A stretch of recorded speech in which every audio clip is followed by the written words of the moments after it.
Um furacão de categoria 13 assolava a costa portuguesa quando ele expulsou a sua mulher do carro para levar a amante ao hospital.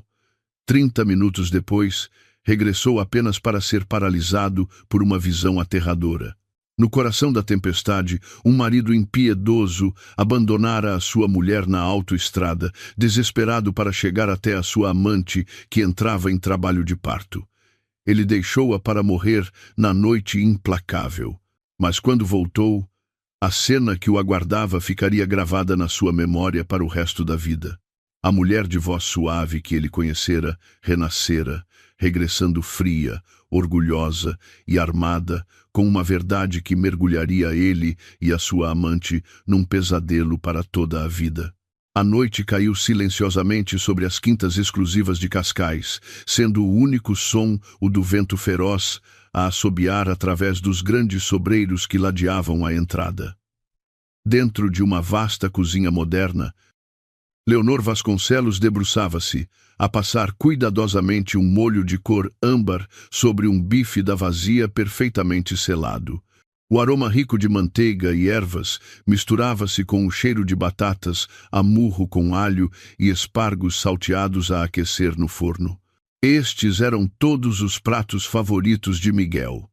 Ela olhou para o elegante relógio de parede. O ponteiro das horas apontava diretamente para as 9. Tinham passado 3 horas desde o fim do seu habitual dia de trabalho. A refeição sumptuosa, há muito preparada, arrefecera, espelhando o arrefecimento lento da sua espera. Leonor suspirou, desatando o seu avental bege e afundando-se no sofá macio da sala de estar, os seus olhos fixos no quintal escuro e açoitado pela chuva. 3 anos de casamento e os jantares a sós tornaram-se a norma. Ao longo do último ano, as chegadas de Miguel tornaram-se mais erráticas, as suas chamadas telefônicas mais secretas. O familiar e reconfortante cheiro a cedro que ele outrora usava fora substituído por outra coisa. Era a fragrância persistente de perfume de mulher, um diferente a cada dia, doce, enjoativo e totalmente estranho. O som da chave na fechadura foi um clique agudo e frio. Leonor sobressaltou-se, levantando-se rapidamente, as pernas ligeiramente dormentes de estar sentada há tanto tempo. Miguel Almeida entrou, a sua alta figura trazendo consigo o frio da tempestade. O seu fato de marca estava invulgarmente amarrotado e um aroma floral doce que ela não reconheceu pairava no ar. Certamente não era o dela. "Estás em casa", disse ela suavemente, tentando mascarar o cansaço na sua voz. "Já comeste? Posso aquecer o jantar para ti." Miguel afrouxou a gravata, atirando a sua pasta de cabedal descuidadamente para uma cadeira. Ele não olhou para ela. A sua resposta foi seca. "Não é preciso, como o que houver." Ele sentou-se à mesa de jantar como um rei a tomar o seu trono, e Leonor, como uma bela serva, serviu-o silenciosamente, colocando o bife e os acompanhamentos no seu prato. Ela sentou-se em frente a ele, a observá-lo comer. Ele deu uma dentada no bife, mastigou algumas vezes e franziu ligeiramente o sobrolho. "Está um pouco passado demais", comentou ele, o seu tom tão casual como se estivesse a discutir o tempo. "Comi um bife em casa de uma amiga na semana passada. Ela cozinha muito melhor. Estava perfeitamente mal passado, tão tenro. Devias aprender com ela." A mão de Leonor segurando o garfo congelou a meio do ar. Um peso invisível pressionou o seu peito, dificultando a respiração. Uma amiga, ele pronunciou as palavras tão casualmente, como se fossem inofensivas. Ela lembrou-se de um tempo em que ele jurara que a sua comida era a melhor do mundo. Ela baixou a cabeça, escondendo o tremor dos seus lábios. "Está bem, terei mais cuidado da próxima vez." Um silêncio sufocante desceu novamente, mais aterrador do que qualquer discussão. Era uma faca cega a serrar lentamente o seu coração, uma dor persistente e agonizante. Nesse momento, o telemóvel de Miguel, pousado na mesa, iluminou-se com uma mensagem a chegar. Ela viu um sorriso gentil cintilar no seu rosto, habitualmente austero, um sorriso que não via dirigido a ela há muito tempo.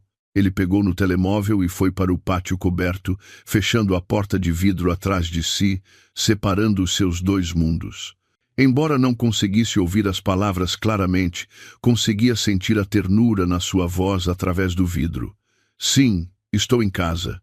Já comeste? Estás cansada? Não penses demasiado. Dorme um pouco. Vejo-te amanhã. Cada palavra abafada foi suficiente para esmagar os últimos vestígios de esperança no seu coração. Leonor sentou-se sozinha à mesa de jantar fria, observando as costas do seu marido enquanto ele derramava todo o seu afeto sobre outra mulher. A mansão imponente, de repente, pareceu cavernosa e gelada. Lágrimas que ela não sabia que estavam a chegar escorreram pelo seu rosto, caindo no prato de comida, intocado à sua frente. Na manhã seguinte, Leonor foi despertada pelo toque incessante do seu telemóvel. Era Miguel. A sua voz do outro lado estava impaciente, autoritária. O contrato da imobiliária Atlântico está na minha secretária no escritório. Tenho uma reunião às 10. Traz-mo ao escritório agora e despacha-te. Ele desligou antes que ela pudesse responder. A sua indiferença tornara-se um reflexo. Leonor olhou para o seu reflexo no espelho, os olhos inchados de uma noite de choro. Ela vestiu-se apaticamente com um vestido simples, encontrou o contrato e saiu apressada de casa. A empresa de Miguel, o Grupo Almeida, ocupava os últimos andares de um arranha-céu cintilante no Parque das Nações.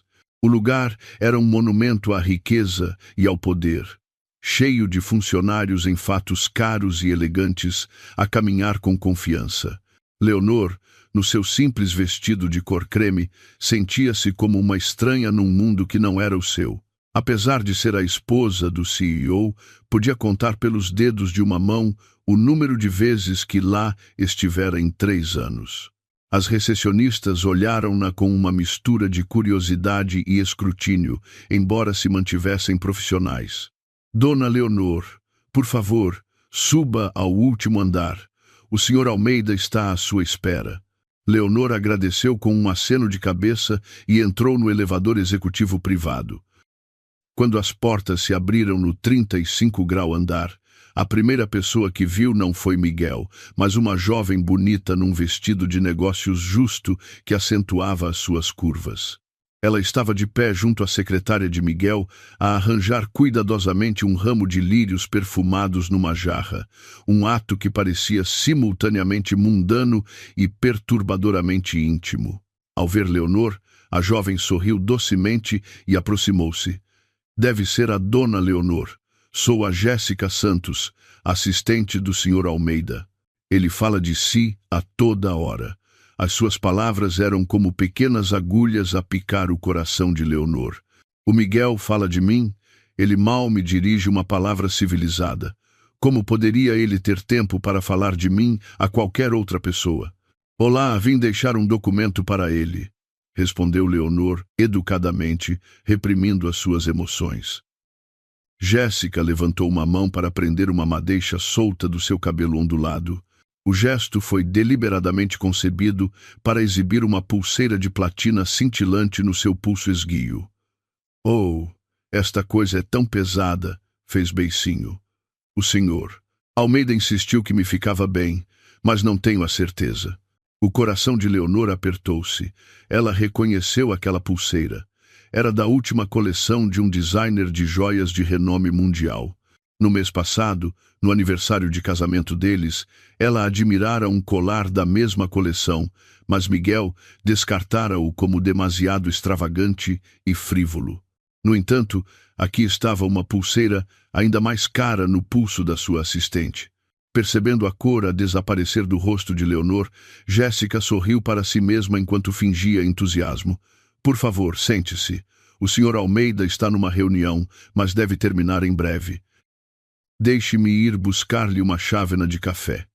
Antes que Leonor pudesse recusar, ela já se apressara para uma pequena copa. Um momento depois, ela saiu com uma caneca fumegante. Ao entregá-la a Leonor, o seu pulso tremeu, e toda a chávena de café quente derramou-se sobre a mão de Leonor e o seu vestido de cor creme. Ah! Gritou Leonor suavemente de dor, enquanto a sua mão ficava imediatamente vermelha. Oh, peço imensa desculpa, dona Leonor. Sou tão desajeitada. Jéssica pediu desculpa profusamente, embora um brilho de triunfo tenha passado pelos seus olhos. Nesse momento, a porta da sala de conferências abriu-se. Miguel saiu com vários parceiros de negócios, os seus olhos caindo imediatamente sobre a cena, a sua esposa a contorcer-se de dor, o vestido manchado de café e a sua assistente com ar pálido e perturbado. O seu rosto escureceu instantaneamente. Sem pedir uma explicação, ele gritou com Leonor. O que é que estás a fazer? A Jéssica só estava a tentar ser simpática. Se não o querias, podias ter dito que não. Por que é que lhe fizeste isso? A sua voz estava carregada de raiva e desapontamento, como se ela tivesse cometido um crime hediondo. Ele correu para o lado de Jéssica, perguntando-lhe com preocupação, ignorando completamente a mão vermelha e a arder da sua esposa. Estás bem? Queimaste-te? A humilhação abateu-se sobre Leonor, deixando-a sem palavras. Quaisquer palavras de defesa morreram na sua garganta, em frente aos seus parceiros, em frente aos seus funcionários. Ele despojara-a de toda a dignidade. Ele virou-se para ela, os seus olhos tão frios como gelo, a sua voz um silvo baixo e desdenhoso. Olha para ti. Vens ao meu escritório vestida assim e causas uma cena. Vai para casa. Não me envergonhes mais. Como isso? Ele virou-se e confortou gentilmente Jéssica, que agora se apoiava nele, parecendo vitimizada. Depois, continuou a acompanhar os seus convidados como se Leonor não fosse mais do que ar. Leonor ficou sozinha no vasto e frio corredor. A queimadura na sua mão ainda latejava, mas não era nada comparada com a agonia que lhe rasgava o coração. Ela colocou silenciosamente o contrato na secretária da recepção e foi-se embora, às suas costas direitas e solitárias. Ela não chorou. Já tinha esgotado as lágrimas na noite anterior. A humilhação no escritório ardeu dentro de Leonor todo o dia. Ela regressou à casa fria e vazia e sentou-se no escuro, deixando a dor consumi-la. Não sabia quanto tempo ficou ali sentada, apenas que, quando finalmente se mexeu, era tarde e Miguel ainda não estava em casa. Ele não viria para casa esta noite. Ela cambaleou e entrou no closet deles. O cheiro do perfume de Jéssica ainda estava impregnado no casaco do fato que ele usara. Uma onda de náusea subiu-lhe à garganta. Ela queria atirá-lo ao lixo, queimá-lo até as cinzas, mas no final só conseguiu levá-lo entorpecida para a lavandaria. Enquanto verificava os bolsos, os seus dedos tocaram num pedaço de papel dobrado, num quadrado perfeito. O coração de Leonor deu um salto. Uma sensação de pavor apoderou-se dela, enquanto as suas mãos trêmulas o desdobravam. Era um relatório de ecografia de uma prestigiada maternidade em Lisboa. A impressão preta e nítida era como 1000 pequenas facas a esfaqueá-la nos olhos. Nome: Jéssica Santos. Idade: 24. Diagnóstico: gravidez intrauterina única, 32 semanas. 32 semanas. 8 meses. O frágil pedaço de papel de repente pareceu impossivelmente pesado. Escorregou das suas mãos, flutuando no ar antes de pousar silenciosamente no chão frio de azulejo. Ela desabou, o seu corpo desprovido de toda a força. 8 meses. Significava que, enquanto ele ainda lhe sussurrava palavras doces, enquanto ainda partilhavam noites íntimas, ele já tinha gerado um filho com outra mulher. O engano era demasiado cruel, demasiado nojento. A sua visão ficou turva. 3 anos de casamento, ela abdicara do seu estatuto como filha de uma família proeminente, abandonara uma carreira promissora, tudo para ser o seu sistema de apoio. Aprendeu a cozinhar, a arranjar flores, a ser a esposa perfeita aos olhos dele. E esta traição descarada era a sua recompensa. Ela não sabia quanto tempo ficou sentada no chão gelado até a porta do quarto se abrir. Miguel entrou, a cheirar a álcool. Ele viu-a no chão, o relatório da ecografia ao seu lado, e congelou.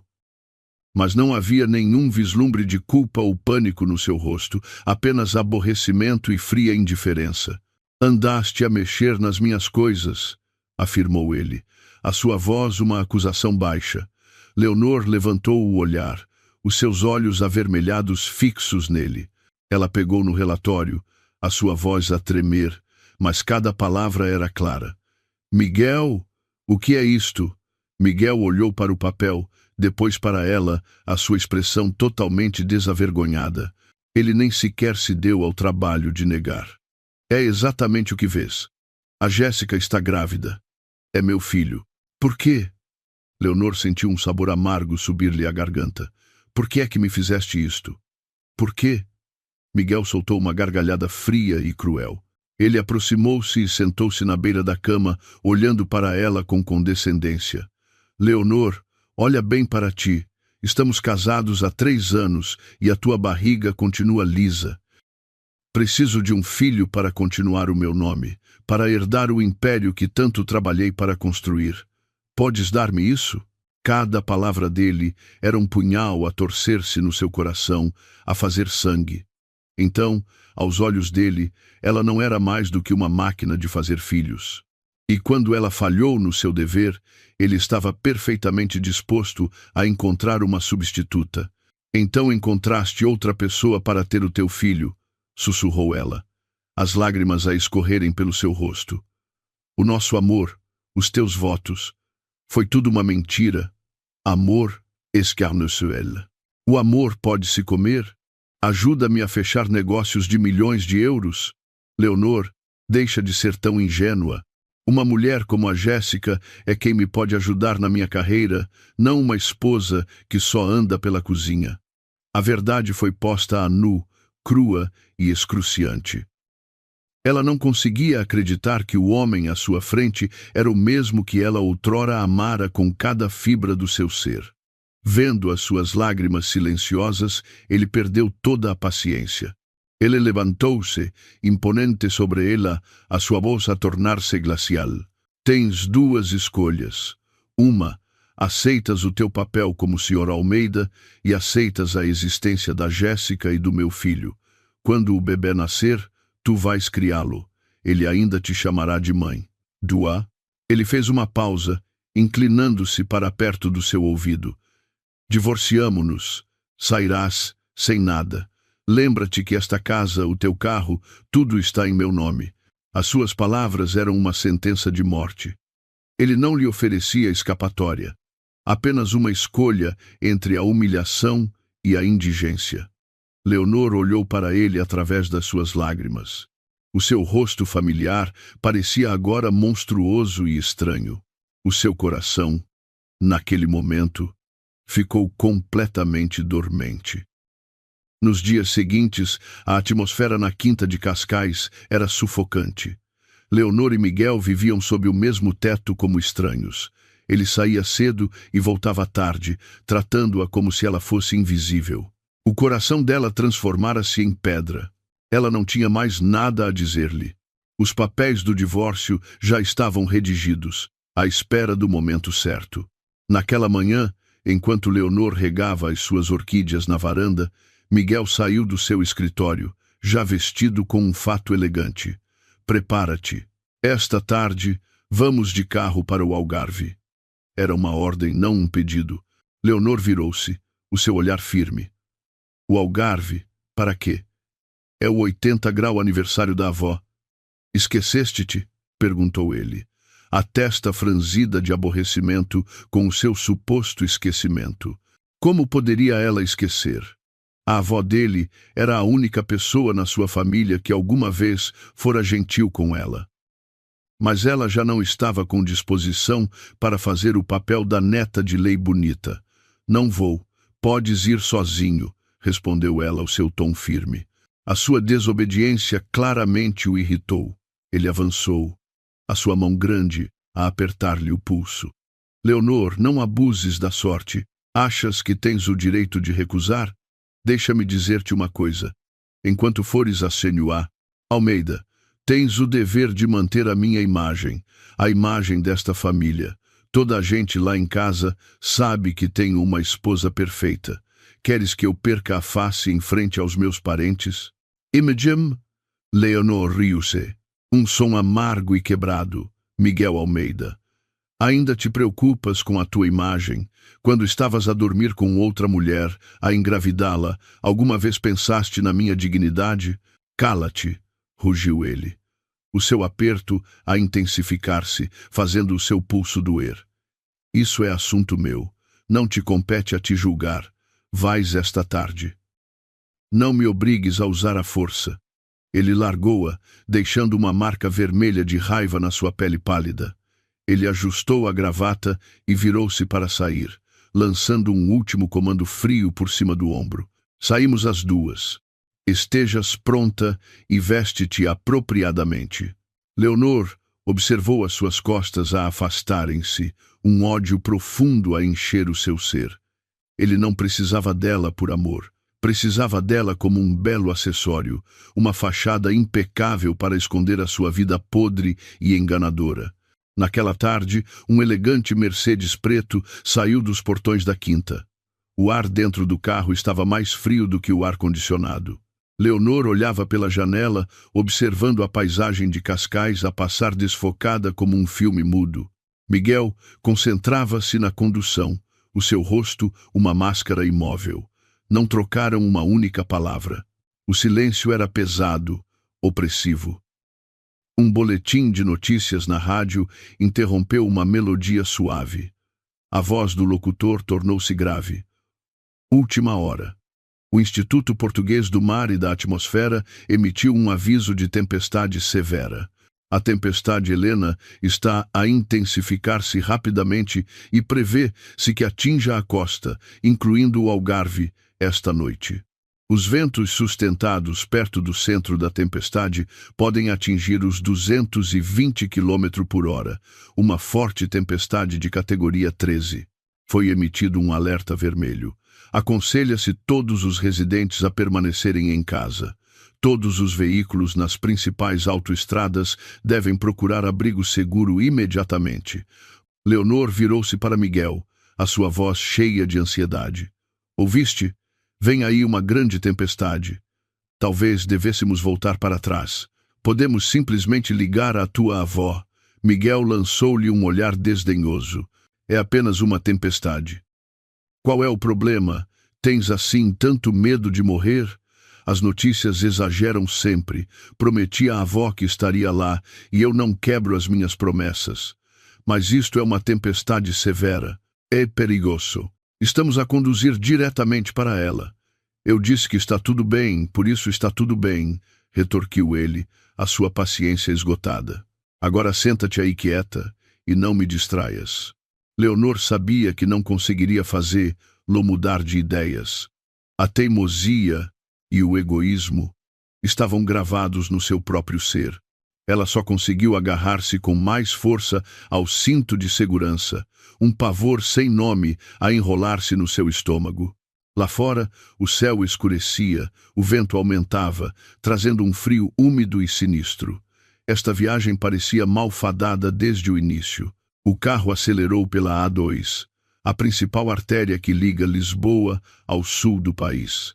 O céu tornara-se de um cinzento pesado e magoado, como se estivesse prestes a desabar. Nuvens negras gigantescas agitavam-se no alto, anunciando a fúria iminente da natureza.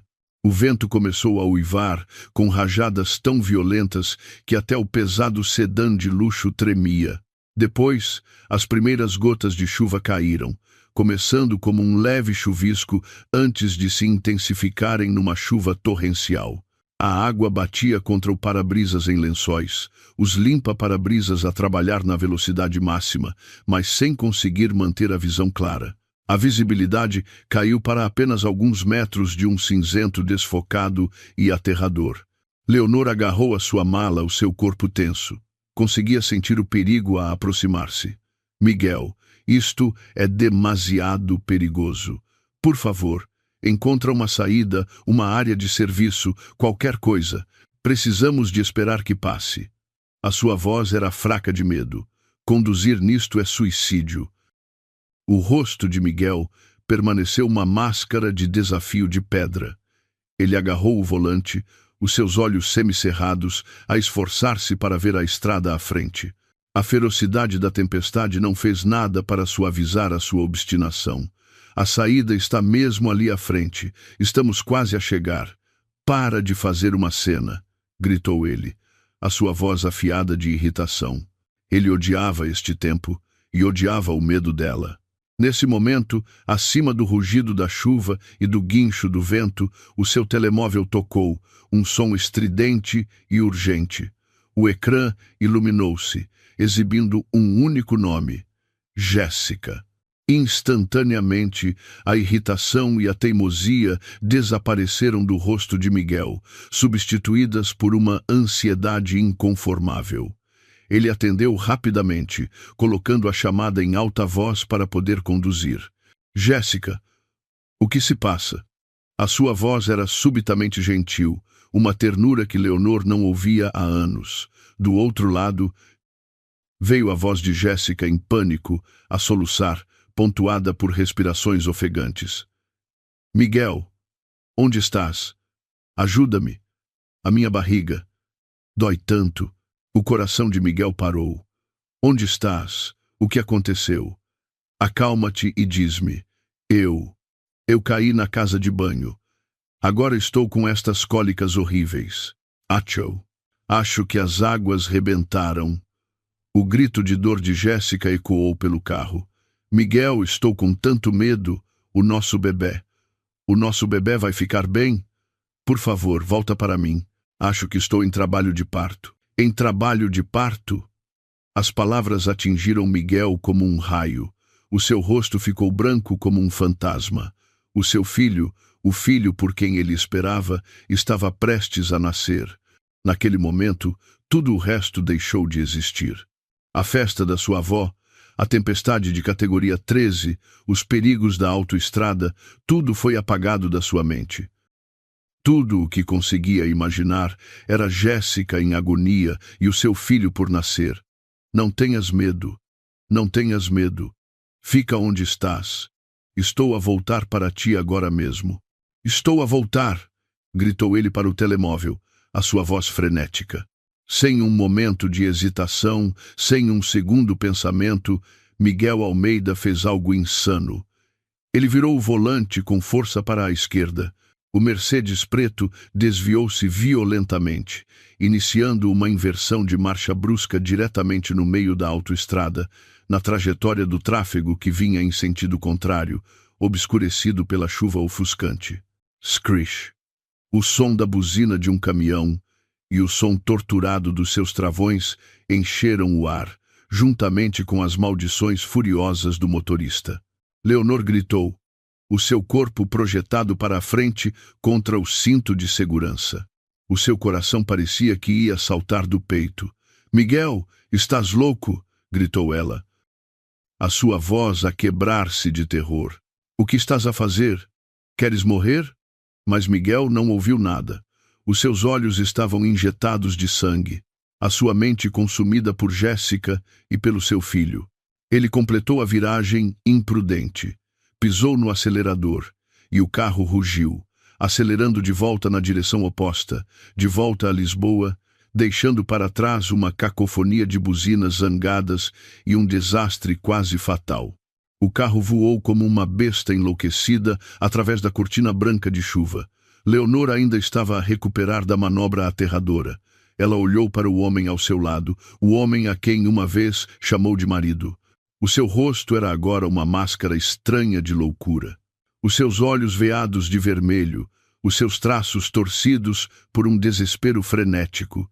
Miguel, para o carro agora mesmo, disse Leonor, tentando manter a voz firme, mas ela tremeu traiçoeiramente. Percebes o que acabaste de fazer? Quase causaste um acidente catastrófico. Por ela, Estás disposto a deitar fora a tua própria vida. As suas palavras, em vez de o acalmarem, foram como gasolina num incêndio. Ele viu os seus apelos como um obstáculo, um incômodo. Cada segundo que passava era mais um segundo de perigo potencial para o seu filho. E ela, a sua esposa legal, estava aqui a importuná-lo. "Cala essa boca", berrou ele, a sua voz mais alta do que a tempestade lá fora. "O que é que tu sabes?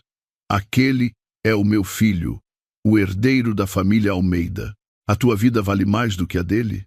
As suas palavras cruéis foram uma facada final e brutal no coração já ferido de Leonor. Ela ficou atordoada, incapaz de acreditar no que estava a ouvir. Aos olhos dele, a sua vida valia menos do que o filho por nascer da sua amante. As lágrimas escorreram dos seus olhos, uma torrente de dor e desespero. Ela começou a suplicar, a implorar-lhe: "Miguel, por favor, não podemos continuar assim. A tempestade está demasiado forte. As estradas estão escorregadias. Pensa na nossa segurança. Basta parares o carro e podemos chamar uma ambulância para ela, não podemos?" "Chamar uma ambulância?" escarneceu ele, o seu riso a pingar desprezo, "e esperar que eles se arrastem até lá enquanto o meu filho está em perigo. Não, eu tenho que chegar lá eu mesmo, agora." O carro continuou a avançar a uma velocidade aterradora. Leonor olhou pela janela, a paisagem um borrão. Ela viu uma placa para um troço desolado da autoestrada, uma secção com menos carros devido a obras em curso. Uma ideia monstruosa e impensável surgiu na mente de Miguel. Ele olhou para ela, os seus olhos totalmente desprovidos de calor. A sua presença, as suas palavras, eram todas uma distração enfurecedora. Ele precisava de chegar ao hospital mais rápido, e talvez a sua ausência o ajudasse a concentrar-se. Screech. Ele travou a fundo. O carro derrapou no pavimento molhado, parando na berma de emergência. Leonor foi atirada para a frente, a sua cabeça por pouco não bateu no tablier. Antes que ela pudesse recuperar, Miguel virou-se para ela. Os seus olhos eram os de um demônio, a sua voz tão fria e dura como gelo ártico. "Sai!" Leonor pensou que tinha ouvido mal. Nesta tempestade, nesta autoestrada deserta, ele estava a dizer-lhe para sair do carro. "O quê? O que é que disseste?" gaguejou ela, um medo profundo a apoderar-se dela.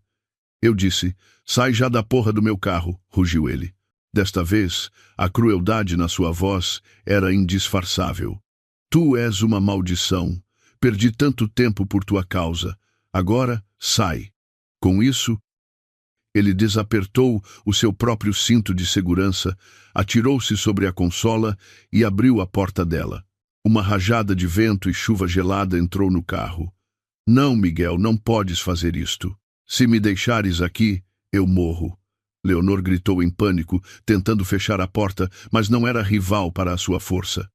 "Então morre", rosnou ele, a sua malícia a atingir o auge. Ele agarrou-lhe no braço e arrastou-a brutalmente para fora do carro. Leonor debateu-se, mas foi inútil. "Larga-me, és um animal." Sem outra palavra, ele empurrou-a com toda a sua força.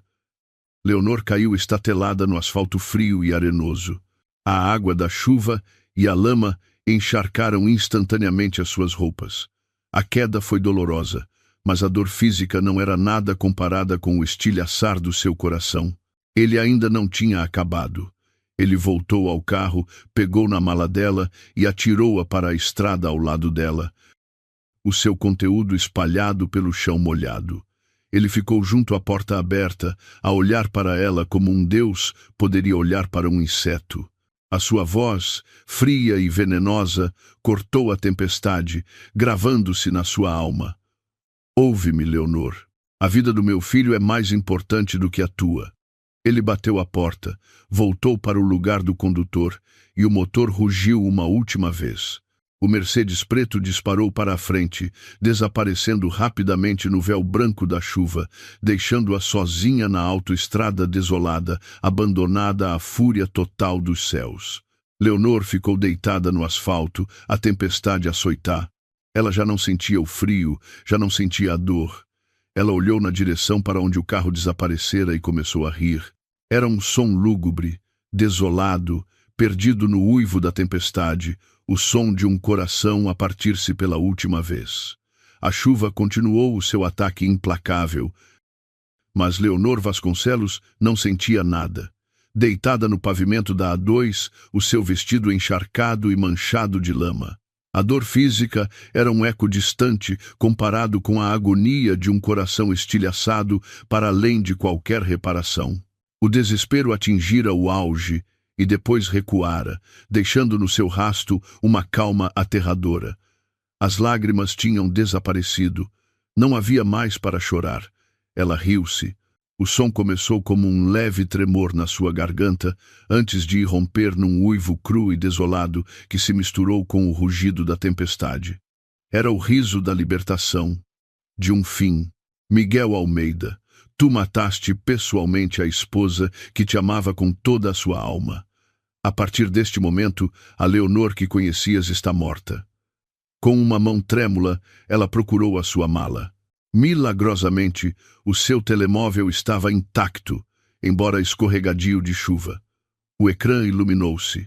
O seu dedo percorreu os seus contactos, parando num número enterrado fundo na sua memória, um número que ela prometera a si mesma que nunca mais ligaria, mas ele forçara a sua mão. Ela respirou fundo, de forma convulsa, e pressionou o botão de chamada. O tom de chamada era firme, como as últimas batidas do seu coração moribundo. Após alguns segundos, uma voz profunda e autoritária, tingida de preocupação, atendeu. No. Ao ouvir aquela voz familiar, a fortaleza de compostura que ela construíra à sua volta desmoronou-se. Mas ela não chorou. A sua voz era um sussurro rouco e estranhamente calmo. Avô, sou eu, a Leonor. No. Onde estás? Por que é que a tua voz soa assim? O que te aconteceu? A voz do outro lado tornou-se urgente.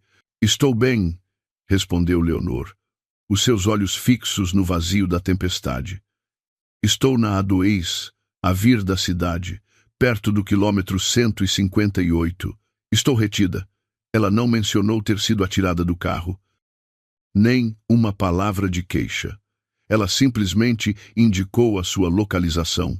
A sua calma era mais arrepiante do que qualquer grito. Está bem, fica exatamente onde estás. Não te mexas.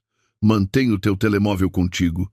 Estou a enviar pessoas para te ir buscar agora mesmo. Depois de desligar, Leonor encolheu-se na berma da estrada, abraçando-se a si mesma. O tempo parecia ter parado.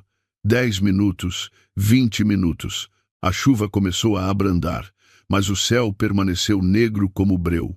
Cerca de 30 minutos depois, o Mercedes preto de Miguel Almeida regressou. Ele não voltou por remorso ou preocupação com a sua segurança. Depois de ligar para o hospital e saber que Jéssica apenas tivera um susto e que a sua condição estava estável, o seu frenesi maníaco acalmou. A lógica regressou e com ela o medo. E se ela morresse mesmo? E se alguém descobrisse que ele abandonara a sua esposa numa tempestade? Ele estaria em sérios apuros. A autopreservação, não o amor, o levara de volta. Mas, à medida que o seu carro se aproximava do troço familiar da estrada, ele congelou. Os seus olhos arregalaram-se de incredulidade com a cena à sua frente. A outrora desolada autoestrada estava agora iluminada como se fosse dia. Uma caravana de 5 Mercedes S-Class pretos, todos com matrículas oficiais, estava estacionada numa linha perfeita e imponente. Os seus faróis de alta intensidade cortavam a escuridão, iluminando a área. A rodear os veículos estavam homens de fato escuro e equipamento tático, de guarda com uma quietude desconcertante, os seus olhos aguçados a examinar os arredores. O ar crepitava com uma aura de poder absoluto que faria qualquer um tremer. O seu carro de luxo, comparado com esta comitiva, parecia um brinquedo barato. E então ele viu-a. Leonor estava a ser ajudada a levantar-se por um homem de aparência distinta, de fato à medida, que segurava respeitosamente um grande guarda-chuva sobre ela.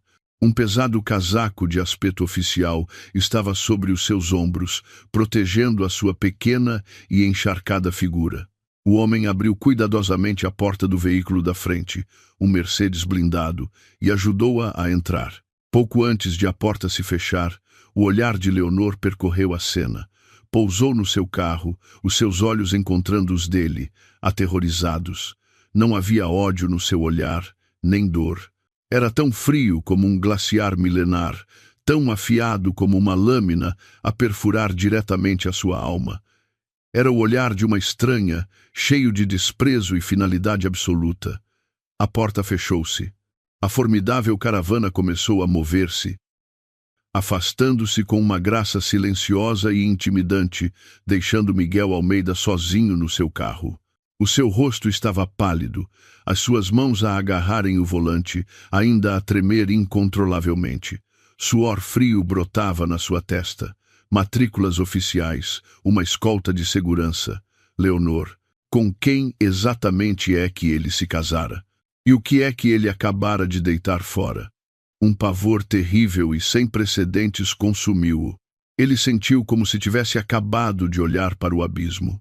A caravana de carros movia-se rápida e silenciosamente, saindo da autoestrada para uma estrada privada e não sinalizada que levava às colinas isoladas de Sintra. Esta era a entrada para uma quinta privada altamente segura, um lugar totalmente inacessível ao público. O veículo da frente parou diante de uma grande mansão de pedra que, embora histórica, irradiava uma aura de imenso poder. O mesmo assessor abriu respeitosamente a porta para Leonor. Ela estava agora enrolada num cobertor de lã quente, uma chávena de chá quente nas mãos, ajudando a restaurar algum calor. Lá dentro, o calor de uma lareira acesa envolveu-a. Na sala principal, um homem idoso, com uma cabeça cheia de cabelos brancos e uma postura impecavelmente direita, estava sentado numa grande poltrona de madeira entalhada. Ele estava vestido com roupas casuais simples, mas a presença formidável que exalava era inegável. Os seus olhos, profundos e penetrantes, estavam cheios de uma mistura de profunda dor e fúria pura ao olhar para o estado miserável da sua única neta. Este era Arthur de Vasconcelos, uma lenda viva em Lisboa, um homem que, embora aposentado da política ativa, ainda comandava uma imensa influência sobre os mundos político e financeiro. "Avô", disse Leonor suavemente, a sua voz ainda rouca. Arthur de Vasconcelos levantou-se, caminhando rapidamente para a abraçar. O seu abraço era quente e sólido. "Minha minha menina, sofreste muito." Leonor não chorou. Apenas acenou com a cabeça em silêncio, o calor a derreter um pequeno pedaço do gelo à volta do seu coração. Depois de ela ter tomado um duche e vestido roupas quentes e secas, sentou-se em frente ao seu avô. O assessor, um homem chamado Duarte, que era o seu chefe de gabinete de maior confiança, permaneceu silenciosamente por perto. "Conta-me o que aconteceu." A voz de Arthur era baixa, mas a autoridade do poderoso político regressara. E Leonor contou-lhe. Ela falou com uma calma arrepiante. Contou-lhe sobre os seus 3 anos de casamento, sobre a sua resistência silenciosa. Contou-lhe sobre Jéssica Santos, a ecografia, a gravidez de 8 meses. Contou-lhe sobre a viagem ao Algarve, a tempestade, o telefonema fatídico. E finalmente contou-lhe como Miguel Almeida a atirara do carro na tempestade, e sobre as suas últimas palavras. "A vida do meu filho é mais importante do que a tua." A cada palavra que ela pronunciava, a expressão do avô tornava-se mais sombria. O ar na sala tornava-se pesado, denso de uma raiva não dita. Duarte, de pé ao lado, cerrou os punhos. A sua própria raiva palpável. Atrever-se a tratar a princesa da família Vasconcelos desta maneira. Este tipo, Almeida, tinha um desejo de morte. Quando Leonor terminou, olhou para o seu avô, os seus olhos já não fracos, mas cheios de uma recém-descoberta determinação de aço. Avô, eu quero o divórcio. Arthur não disse nada. Ele simplesmente estendeu a mão e limpou suavemente uma única lágrima que escapara e traçara um caminho pela sua bochecha. Depois, virou-se para Duarte. A sua voz era calma, mas cada palavra caía com o peso de um martelo, carregando a fúria de um velho leão. Duarte. Sim, senhor doutor. Duarte pôs-se em sentido. Investiga tudo sobre esse canalha do Miguel Almeida e aquela. A sua empresa, os seus associados, cada conta bancária.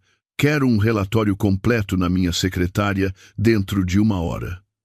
Sim, senhor. E...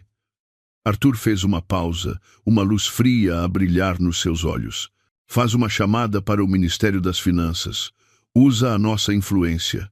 Quero um congelamento imediato de todos os ativos ligados a Miguel Almeida e ao Grupo Almeida. Cada conta, cada ação, cada imóvel. Quero que ele fique sem um tostão. Vamos ver como ele planeia sustentar o seu precioso filho sem dinheiro. A ordem do político era absoluta. A retribuição tinha apenas começado. Miguel Almeida estava prestes a pagar o preço final pela sua crueldade e estupidez. Depois de fugir da cena horrível na autoestrada, Miguel Almeida conduziu atordoado. A imagem da caravana oficial e o olhar glacial de Leonor repetiam-se na sua mente como um pesadelo acordado. Ele tentou convencer-se de que tinha imaginado, mas uma serpente de puro medo enrolava-se firmemente à volta do seu coração. Ele correu para a maternidade em Lisboa. Ao entrar no átrio, uma enfermeira reconheceu-o. Senhor, Almeida está aqui.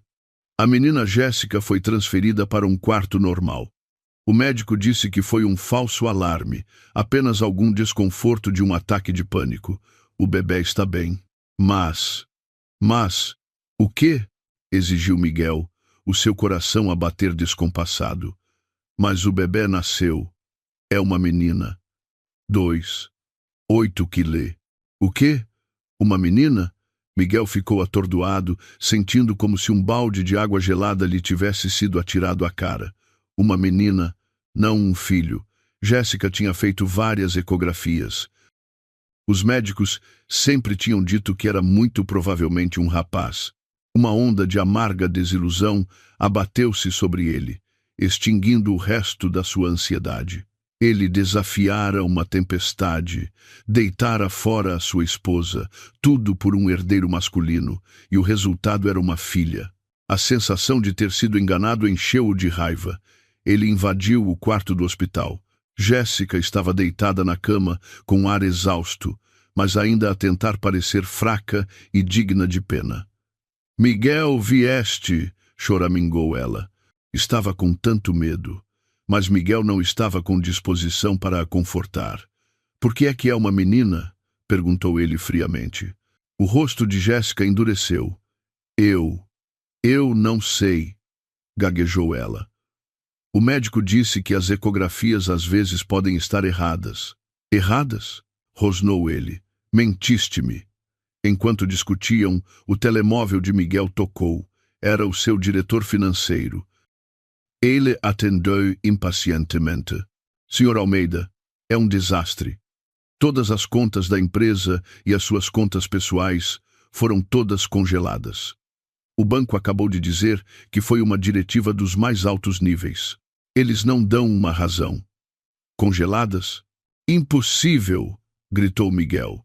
Quem teria o poder para fazer isso? Ele abriu rapidamente a sua aplicação bancária. Com certeza, cada uma das suas contas estava sinalizada. Transação suspensa. Um arrepio gelado percorreu-lhe a espinha. Ele lembrou-se da caravana, das matrículas oficiais. Isto não podia ser uma coincidência. Ele ligou freneticamente para o número de Leonor, mas foi direto para o correio de voz. Ele ligou repetidamente, dezenas de vezes. Nada. Ela não estava a atender ou tinha-o bloqueado. O terror começou a consumi-lo. Qual era a origem de Leonor? Como é que ela podia comandar uma escolta de segurança do governo? Como é que ela podia ter o poder de congelar toda a sua fortuna num instante? Ele vasculhou a sua memória. Durante 3 anos, ela fora uma esposa gentil e despretensiosa. Ela dissera-lhe que a sua família eram apenas funcionários públicos comuns. Os seus pais tinham falecido e ela só tinha um avô reformado. Ele nunca questionara isso. A sua natureza comum e controlável fora precisamente a razão pela qual a escolhera. Agora ele percebia que fora um tolo catastrófico. Aquele avô reformado. Quão comum poderia ele ser? Miguel desabou numa cadeira, encharcado em suor frio. Ele sentia-se como uma pequena formiga a enfrentar uma montanha colossal e imóvel. Ele deitara fora com as suas próprias mãos o ativo mais poderoso da sua vida e, tolamente, tornara-se inimigo de uma força para além da sua mais louca imaginação. 2 dias depois, Miguel Almeida vivia num estado de terror constante e roedor. A sua empresa estava um caos. Os parceiros ligavam a exigir respostas. No hospital, Jéssica era uma fonte constante de queixas e lágrimas. Ele estava sentado num barril de pólvora, completamente desamparado. Ele não conseguia contactar Leonor e não se atrevia a regressar à casa de Cascais. Naquela manhã, enquanto estava sentado no seu escritório de CEO, a sua mente um emaranhado. O seu novo assistente entrou hesitantemente. Senhor Almeida, um Dr. Moreira está aqui para o ver. Ele diz que tem uma marcação. Moreira? Miguel franziu o sobrolho. Ele não conhecia nenhum advogado chamado Moreira, mas na sua situação atual não se atrevia a recusar ninguém. Mande-o entrar. A porta do escritório abriu-se e um homem alto e bonito, num fato perfeitamente talhado, entrou. Ele tinha os seus 30 anos, com traços definidos e olhos penetrantes por detrás de uns óculos sem armação que irradiavam inteligência e confiança. A sua presença era tão imponente que parecia diminuir a de Miguel. Senhor Almeida, sou o Tiago Moreira, sócio sênior de uma das principais sociedades de advogados de Lisboa, disse ele com um sorriso educado mas arrepiante. Ele sentou-se em frente a Miguel, colocando uma pasta azul na secretária polida. Em que posso ajudá-lo, Dr. Moreira? Perguntou Miguel, tentando manter a compostura, mas um terrível pressentimento estava a crescer dentro dele. Tiago deslizou a pasta pela secretária. Estou aqui como consultor jurídico da minha cliente, a senhora Leonor Vasconcelos, para discutir o vosso processo de divórcio. Divórcio? Embora o esperasse, as words atingiram Miguel com uma dor física. Onde está a Leonor? Quero falar diretamente com ela. A minha cliente não tem qualquer desejo de o ver neste momento, respondeu Tiago friamente. A partir de agora, toda a comunicação passará por mim. Convido-o a rever a petição de divórcio. A senhora Vasconcelos já a assinou. As mãos de Miguel tremeram ao abrir a pasta. Era uma petição blindada, e na secção de partilha de bens havia apenas uma linha simples. Miguel Almeida renuncia voluntariamente a todas as reivindicações sobre quaisquer e todos os ativos adquiridos durante o casamento. A sua raiva inflamou-se. Isto é ridículo. Com que fundamento? Esta empresa, as casas, os carros. Construí tudo isto com as minhas próprias mãos. Ela não tem direito. Tiago apenas riu, um som cheio de pena e desprezo. Tenha certeza disso, Sr. Almeida. Precisa que eu o recorde? Há 3 anos, quando o Grupo Almeida estava à beira da falência, quem foi que injetou uma enorme quantia anônima de capital para o salvar? Esse investimento, com juros calculados ao valor de mercado atual. Temo que vender toda a sua empresa nem sequer seria suficiente para o pagar. Miguel congelou. Ele lembrava-se. Uma misteriosa entrada de dinheiro o salvara da ruína. Ele sempre pensara que fora um golpe de sorte, um investidor benévolo e desconhecido. Nunca imaginara que fosse a família de Leonor. Vendo o seu silêncio, Tiago deu o golpe final. Ele tirou outro documento da sua pasta. Talvez ainda não tenha compreendido a sua situação. Esta é uma cópia da ordem federal para congelar os seus ativos. Vê o selo na parte inferior? Miguel olhou para o selo oficial gravado com o brasão da República e as palavras Autoridade Tributária e Aduaneira. A imagem atingiu-o como uma marreta. A autoridade tributária, um político influente. Estava tudo horrivelmente, terrivelmente claro. Ele perdera, total e completamente. Tiago levantou-se, ajustando o seu casaco. Tem 3 dias para considerar, Sr. Almeida. Se não assinar, vemo-nos em tribunal. Mas confio que um homem inteligente como o senhor sabe qual a escolha que mais lhe convém. Ele fez uma pausa à porta, virando-se para trás. Ah, e mais uma coisa. Recomendo que faça um teste de ADN a essa recém-nascida. Às vezes, as maiores surpresas vêm quando menos se espera. Tiago saiu, deixando Miguel sozinho no vasto escritório. Ele afundou-se na sua cadeira de couro, completamente esgotado. A petição de divórcio e a ordem federal jaziam na sua secretária como 2 sentenças de morte. Ele perdera tudo. Miguel ficou imóvel no seu escritório durante horas após a saída de Tiago Moreira. O sol da tarde projetava longas sombras pela sala, fazendo a sua cara cadeira de couro parecer um trono num túmulo. Ele sentia que a sua vida era aquela sombra, esticada e fina em desespero, antes de se dissolver na escuridão. Os papéis do divórcio e a ordem de congelamento federal jaziam na sua secretária, a troçar da sua tolice. Um político, a autoridade tributária, Leonor Vasconcelos. As 3 frases torciam-se na sua mente. Um furacão de arrependimento que varreu todos os últimos vestígios da arrogância que passara a sua juventude a construir. Ele tentara ligar para alguns contactos de alto nível que passaram uma fortuna a bajular. A resposta foi um silêncio ensurdecedor. As suas chamadas não foram atendidas.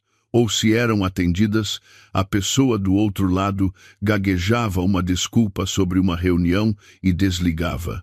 Era como se ele fosse uma praga a ser evitada.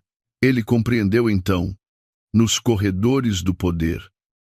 Ninguém se atrevia a cruzar a influência por trás daquele selo federal. Ele estava totalmente isolado. O intercomunicador na sua secretária zumbiu, um som dissonante no silêncio. Ele atendeu, cansado. Senhor Almeida, o presidente do Conselho de Administração da Imobiliária Atlântico está na linha. Devo passar a chamada? A voz da sua assistente era tímida. A Imobiliária Atlântico era o seu maior parceiro, responsável por mais de 40% das receitas da sua empresa. O seu projeto conjunto de condomínio de luxo era a sua galinha dos ovos de ouro. Uma centelha de esperança acendeu-se no peito de Miguel. Talvez o presidente do Conselho de Administração pudesse ajudar. Passe a chamada imediatamente. A linha foi ligada. Miguel forçou um tom bajulador. Senhor presidente, é o Miguel Almeida. A que devo o prazer? Em contraste com o seu entusiasmo fingido, a voz do presidente do Conselho de Administração era fria e distante. Almeida, estou a ligar para o informar que, a partir de hoje, a Imobiliária Atlântico está a rescindir oficial e unilateralmente todos os contratos de parceria com o Grupo Almeida. O quê? Miguel ficou atordoado, um zumbido nos ouvidos. Senhor presidente, deve estar a brincar. O nosso projeto está a decorrer perfeitamente. Por que tão de repente? Não há razão, declarou o presidente do Conselho de Administração categoricamente. Foi uma decisão do nosso conselho. Os nossos advogados entrarão em contato relativamente às penalidades por quebra de contrato. Adeus. Clique. A linha ficou muda. Miguel ficou congelado, o telefone a escorregar da sua mão e a cair silenciosamente no tapete felpudo. Rescindir os contratos. A saída da Atlântico era uma sentença de morte para o Grupo Almeida. O enorme fluxo de capital seria cortado. Metade da sua empresa ficaria paralisada instantaneamente. Antes que pudesse sequer processar, o seu telemóvel começou a tocar sem parar. Éramos seus gestores de projeto. Senhor Almeida, más notícias. Os inspetores da ACT acabaram de invadir o estaleiro de obras no centro da cidade. Estão a citar graves violações de segurança e emitiram uma ordem de paragem de trabalho por tempo indeterminado. Senhor, o projeto do resort também foi encerrado. Eles alegam que infringe uma zona de preservação histórica. A ordem veio de uma agência do Patrimônio Nacional. Uma chamada atrás da outra, cada uma um golpe de martelo. Cada um dos seus projetos, grandes e pequenos, estava a ser encerrado por razões bizarras e inesperadas que ele sabia serem orquestradas de cima. Ele, a tremer, abriu uma aplicação de notícias financeiras no seu telemóvel. Uma manchete a vermelho vivo gritava-lhe: ações do Grupo Almeida em queda livre com notícias de saída de grande parceiro e paralisação de projetos. Abaixo estava um gráfico com uma única e maciça vela vermelha a mergulhar diretamente para o chão. Centenas de milhões de euros do seu patrimônio líquido evaporaram-se numa única tarde.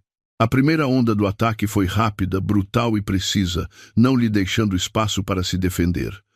Arthur de Vasconcelos tinha de ser ele. O velho leão estava a usar o seu imenso poder para o esmagar, para aniquilar a carreira pela qual ele sacrificara tudo.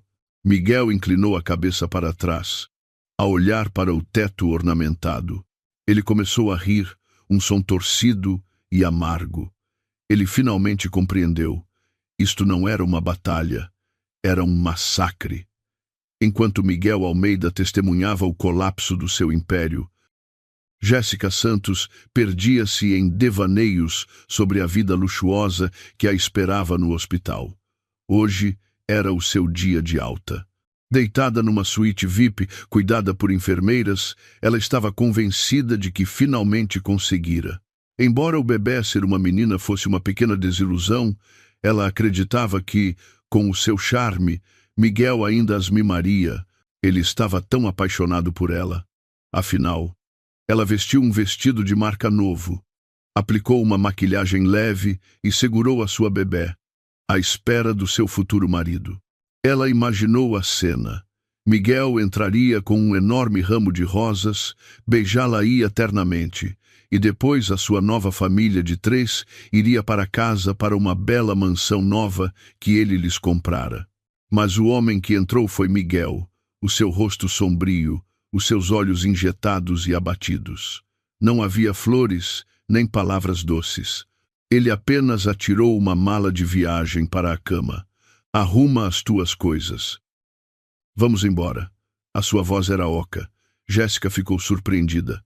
Miguel, o que se passa? Quem te aborreceu? Perguntou ela, fingindo preocupação. Onde está o carro? Não te via chegar. Vendi-o, respondeu ele secamente. Vamos de táxi.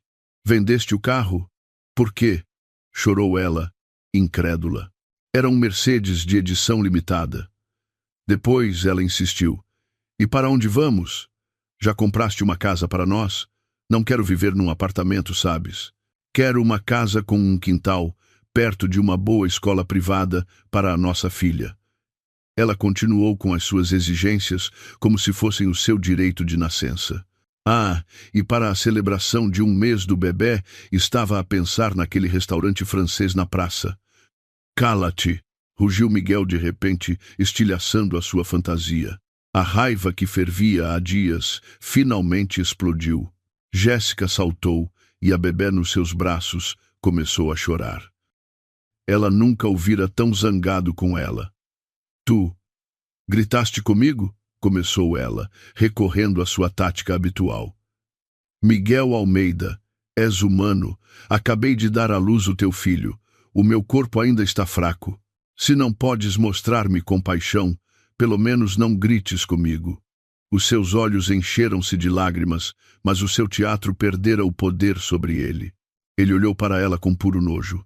Dei à luz o teu filho. Tens a certeza de que este bebê é meu? As palavras de Tiago Moreira sobre o teste de ADN ecoaram na sua mente, plantando uma semente de profunda suspeita. O rosto de Jéssica ficou pálido. O quê? O que estás a tentar dizer? Claro que ela é tua filha. Não confias em mim? Uma casa, uma festa. Miguel riu-se, um som autodepreciativo. Acorda, Jéssica. Digo-te agora, estou falido. As minhas contas estão congeladas. A minha empresa está prestes a falir. E os bancos estão prestes a reaver tudo. Percebes? Estou arruinado. As suas palavras foram como relâmpagos. Jéssica ficou atordoada, os seus olhos arregalados de horror. Arruinado? Como? Como é que isso é possível? A empresa estava bem há poucos dias. Bem, escarneceu ele. Isso é porque eu estava cego. Fiz um inimigo de alguém que nunca deveria ter cruzado. E é tudo por tua causa. Uma mulher como tu levou-me a isto. A verdade estava à vista e a máscara de Jéssica caiu.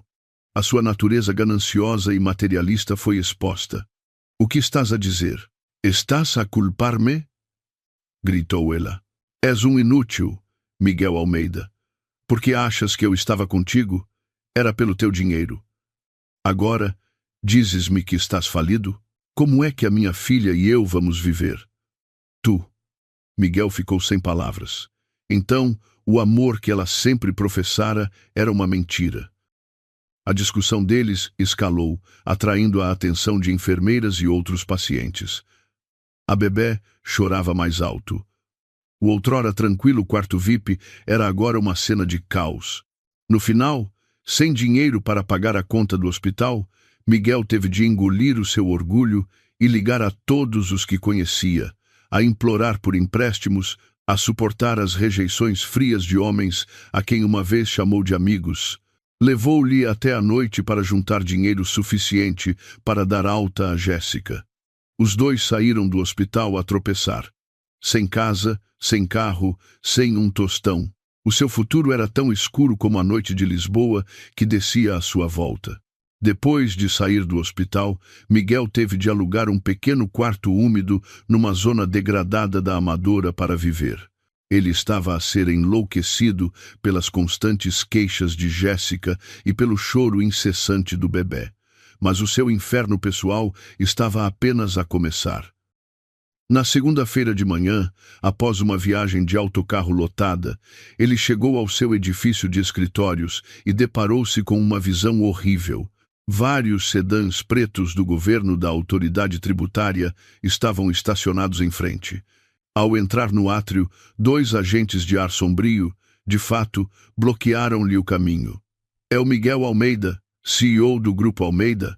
Perguntou um deles, a sua voz desprovida de emoção. Sim, sou eu. E os senhores são? O coração de Miguel martelava contra as suas costelas. O outro agente mostrou um documento oficial. Somos da Divisão de Investigação Criminal da Autoridade Tributária. Com base numa denúncia anônima e investigação preliminar, temos provas suficientes para suspeitar que o Grupo Almeida está envolvido em evasão fiscal organizada em grande escala, fraude e suborno. A partir de hoje, estamos a iniciar uma auditoria em grande escala à sua empresa. Exigimos a sua total cooperação. Evasão fiscal, suborno. A mente de Miguel ficou em branco. Ele fora tão cuidadoso, tão discreto, como poderia ter sido exposto, a menos que aquela entidade poderosa já tivesse todas as provas. Antes que ele pudesse reagir, a equipa de agentes invadiu o escritório. Eles foram diretamente para o departamento financeiro, apreendendo todos os registros contabilísticos dos últimos 5 anos. Os computadores foram confiscados. Toda a equipa observava em silêncio atordoado, os seus olhos a saltar entre o seu CEO sitiado e os agentes federais. A aura de poder que Miguel cultivara cuidadosamente durante anos estilhaçou-se num instante. Ele sentiu uma onda de vergonha, uma humilhação pior do que qualquer golpe físico.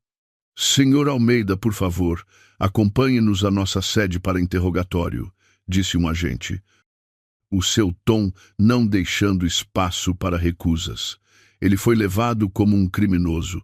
A sala de interrogatório era fria e opressiva. Miguel sentou-se numa cadeira de aço, de frente para dois investigadores experientes. Uma luz fluorescente forte incidia sobre ele, expondo o seu pânico. Eles não o pressionaram. Em vez disso, apresentaram calmamente uma prova atrás da outra, desmantelando sistematicamente as suas defesas.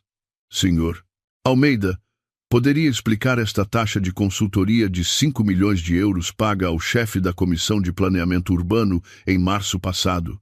Temos registros que mostram que esse dinheiro foi posteriormente transferido para a conta offshore da sua filha. E os lucros deste empreendimento imobiliário, por que não foram declarados nas suas demonstrações financeiras? A evasão fiscal estimada ascende a mais de 20 milhões de euros. Para onde foi esse dinheiro, senhor Almeida? Cada pergunta, cada número, cada documento que eles produziam era um facto frio e duro. Eram as contas fantasmas, as faturas falsas, todo o sistema fraudulento que ele construíra. Ele pensara que estava enterrado para sempre, mas eles desenterraram-no com uma facilidade aterradora. Suor frio escorria pelas suas costas. A sua garganta estava seca. Ele não conseguia proferir uma única palavra de negação. Ele sabia que era inútil. Eles tinham-no. O interrogatório durou o dia inteiro. Quando finalmente foi autorizado a sair, já era noite. Ele saiu do edifício da AT a tropeçar, física e mentalmente quebrado. Ele sabia que agora enfrentava algo muito pior do que a falência: a prisão. Nos dias que se seguiram, ele foi convocado repetidamente. A imprensa soube da história. As manchetes gritavam nos sites de notícias. Império Almeida desmorona-se em meio a escândalo fiscal maciço. CEO Miguel Almeida sob investigação federal por subornar funcionários. A sua carreira, a sua reputação, a sua fortuna, tudo aquilo de que ele sempre se orgulhara, estava a transformar-se em cinzas. Ele estava encurralado, sem saída. Enquanto Miguel se afogava num pântano de problemas legais e dívidas, noutro mundo, um mundo que ele já não podia tocar, Leonor Vasconcelos começava a sua nova vida. Naquela noite, uma gala de caridade de alto perfil estava a ser realizada num grande salão de baile no coração da cidade. Era um evento para as figuras mais influentes do país na política, nas forças armadas e nos negócios.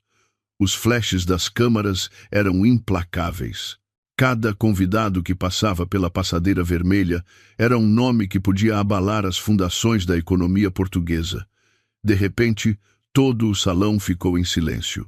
Todos os olhos, todas as câmaras, viraram-se para a entrada principal. Um Maybach blindado personalizado parou. Tiago Moreira, com um ar elegante num smoking, saiu. Ele não entrou, mas contornou o carro para abrir a outra porta ele mesmo. Uma mão esguia e pálida surgiu, seguida por uma figura graciosa. Era Leonor Vasconcelos. Ela usava um vestido de alta costura feito à medida, de seda verde esmeralda, intricadamente bordado com um delicado fio de prata. O design ajustava-se à sua forma, realçando a sua silhueta perfeita. O seu cabelo escuro estava penteado num elegante coque, revelando um pescoço gracioso adornado com um deslumbrante colar de diamantes. A sua maquilhagem era subtil, mas acentuava uma beleza que era simultaneamente etérea e imponente. Mas o que verdadeiramente chocou a multidão não foi a sua beleza, mas a sua aura. Desaparecera a Leonor gentil e submissa que se escondia atrás do marido. A Leonor de hoje tinha olhos que eram calmos, mas penetrantes, um sorriso que era gentil, mas distante. Ela irradiava um ar de poder nobre, frio e formidável. Ela parecia uma orquídea rara e intocável. Ela pegou no braço de Tiago Moreira e deslizou pela passadeira vermelha. Os flashes das câmaras eram ofuscantes, mas ela permaneceu perfeitamente composta, oferecendo acenos serenos a conhecidos, figuras poderosas que Miguel Almeida só poderia ter sonhado em conhecer. Não é a neta do antigo ministro Vasconcelos?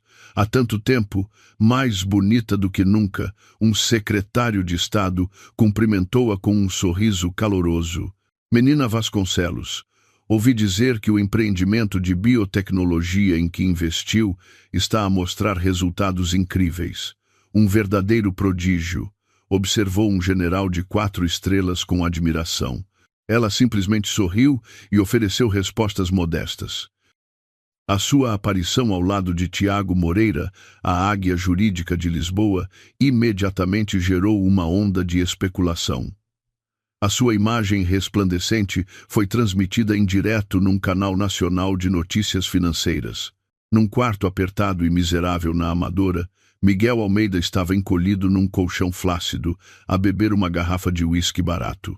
A velha televisão estava sintonizada nesse mesmo canal. Ele já não se importava com os tickers da bolsa. Ele só queria beber até se esquecer da sua realidade miserável, e então ele viu-a.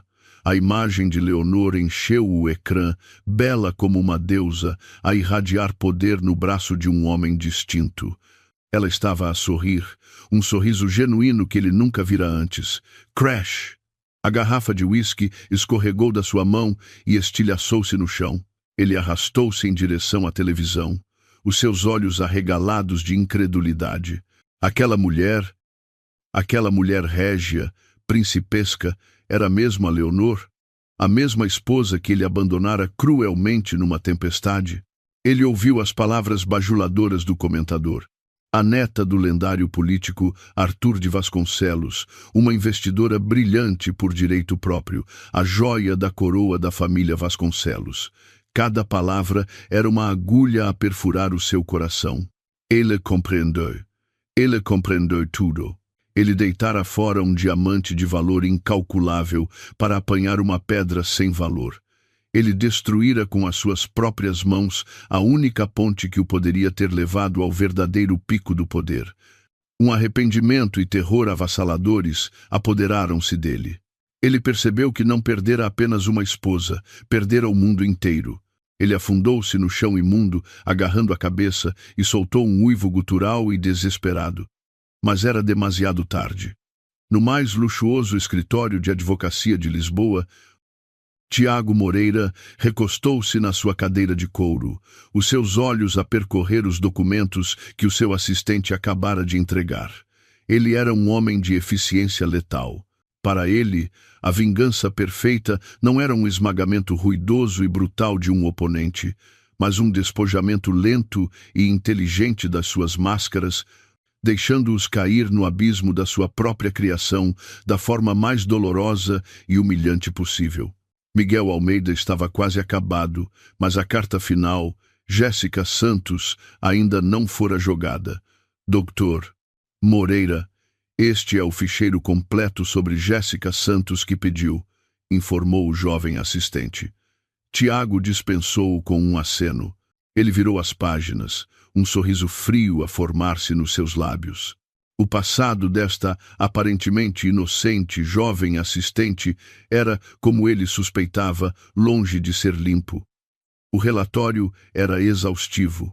O nome verdadeiro de Jéssica Santos era Jacinta Marques. Ela cresceu numa pobre vila rural em Trás-os-Montes e abandonou o liceu para procurar a sua fortuna na cidade. Mudara de nome, limpara a sua história e reinventara-se como uma urbana educada. Nos seus primeiros anos, trabalhara como empregada de bar e recepcionista em clubes noturnos de luxo, onde aprendeu a usar a sua beleza e a sua vulnerabilidade fingida para enredar homens ricos. A lista dos seus chamados patrocinadores tinha várias páginas, mas o detalhe mais condenatório estava na última página.